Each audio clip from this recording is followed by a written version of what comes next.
Hi, everybody, and welcome to another episode of The Breeze, Breezeway Productions The Breeze, where we bring you the latest in independent films and film festival news. And we are continuing our coverage of this year's 2025 Tribeca Film Festival. And we are excited to talk to director-writer Charlotte Ercoli to talk about the film premiering at Tribeca, Fior Di Latte. How are you, Charlotte? Very well. How are you?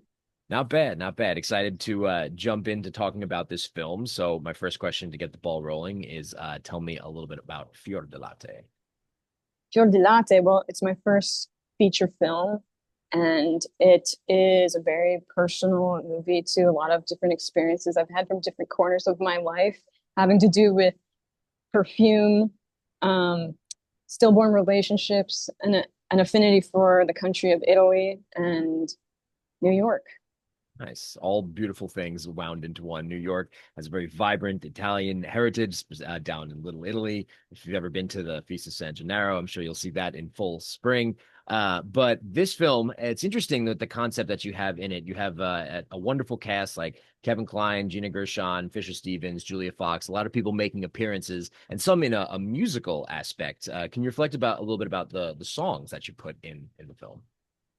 Yeah, well, I knew from the beginning that I wanted to make a movie that had original songs in it. I was primarily raised on musicals as a child, and old cartoons and Frank Tashlin movies. I've always loved films that have kind of a cartoon consciousness element to them. Mhm. And I knew that I was making a movie that was incredibly dark and flirted with themes of addiction and had a sort of griminess to it.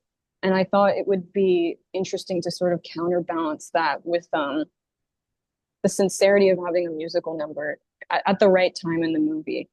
Um, Yeah. to sort of play with fantasy in a way, and also just like hyper realism in the same film.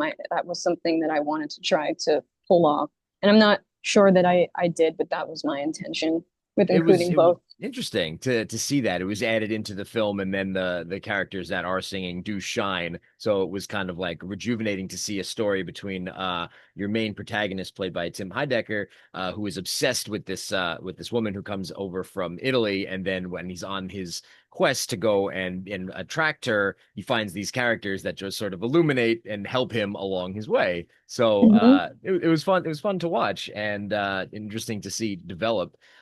Did you, as the writer of this, and that it does show about a relationship where one party is interested more than the other, did you have experiences like this in regards to someone in Italy and US, or like where did this creation come from? Not specifically, but I really wanted to play around with the concept of like when you go to another country, you see somebody in a different way. Like perhaps you go to another country, you go to France, you go to Italy, and you meet somebody and you think they're the greatest person in the world. And then maybe you try to actually make it work in real life and it just falls flat Mhm. because you have absolutely no real world chemistry or anything in common. And I just thought that that was an interesting thing to play with. And, I think we've all experienced getting our hopes up before. Oh yeah, I think we all know what that feels like. And yeah. I wanted to do something that played around with that. Yeah, it was definitely wonderful to see. The next question I have is about the length of time it took to create this piece and the camera that was utilized for filming it. Was there an aesthetic that you were going for in particular to show this piece for the camera that you chose? The whole piece of the movie, the gestalt of the movie, which Yeah, camera? yeah. I just had a dream of shooting my first feature on Super 16. Oh, I felt like there was no better texture for the movie and for this project, just to sort of, I don't know, I was filming pretty dingy, grimy, cluttered New York apartments, and I just thought it would be a beautiful portrayal of that to shoot it on 16. I mean, I'm just pro film in general. I would never choose to shoot digitally just because weird, purist. fucked up things happen with color and light on the film that you can't do with digital. Interesting. So Mhm. taking that from an independent aspect, did you find it difficult in developing it afterwards, as we're living in a digital age and a lot and people go digital, you choosing to go the film way, was it easy to do post, or was it difficult afterwards, or what techniques did you have to do? Because that's inspiring for filmmakers and auteurs that want to continue to use film.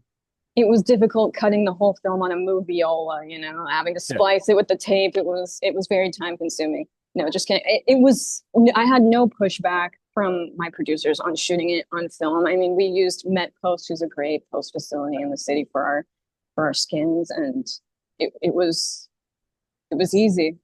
Nice, awesome. Well, I'm glad to hear it. Definitely captured that aesthetic. I feel I like have most people in New York are shooting on film again. And even like you talk to people that work in commercials, most of that stuff is going back to film. So it really wasn't anything out of the ordinary. It's cool. It's cool to see. It played differently. I was curious about the texture. So when I saw that, I wanted to ask that question Mm-hmm. regarding the film. Mm-hmm. And you portrayed it in the way that you wanted it to. So congratulations on the film, which will be screening at Tribeca this year. Do you know when and where your film will be screening and where people can go to check out more about it? Yeah, so if you, for some reason, have any interest in seeing this movie, you can go to the Tribeca Film Festival website and buy tickets. Unfortunately, day one and day two are already sold out, but the second and third still have a couple more tickets. So, or if you, for some reason, feel like standing in line, there will be rush tickets for the premiere.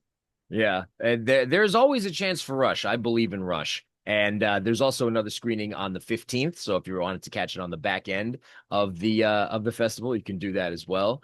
And I believe in Rush for festivals that I've been to. If you're on the Rush line and you think that the theater is filled, don't ever give up hope, because there could just be one seat. Someone can Exactly. leave or walk out, and then you can get into that seat to see the film that you've been waiting or dying to see. And I'll be So scalping tickets outside. I'll be it's ringing a bell. you never if it's so hype and people are into it, because people see a crowd in New York, they go to it and they're like just want to be a part of it. You never know what you can get into or what you could see in New York. It's a hell of a town. I love it. Born and raised here, and I would not live anywhere else. But definitely see the film Fior Di Latte, and thank you so much for talking with me today, Charlotte Ercoli, to talk about Fior Di Latte. Thank you very much.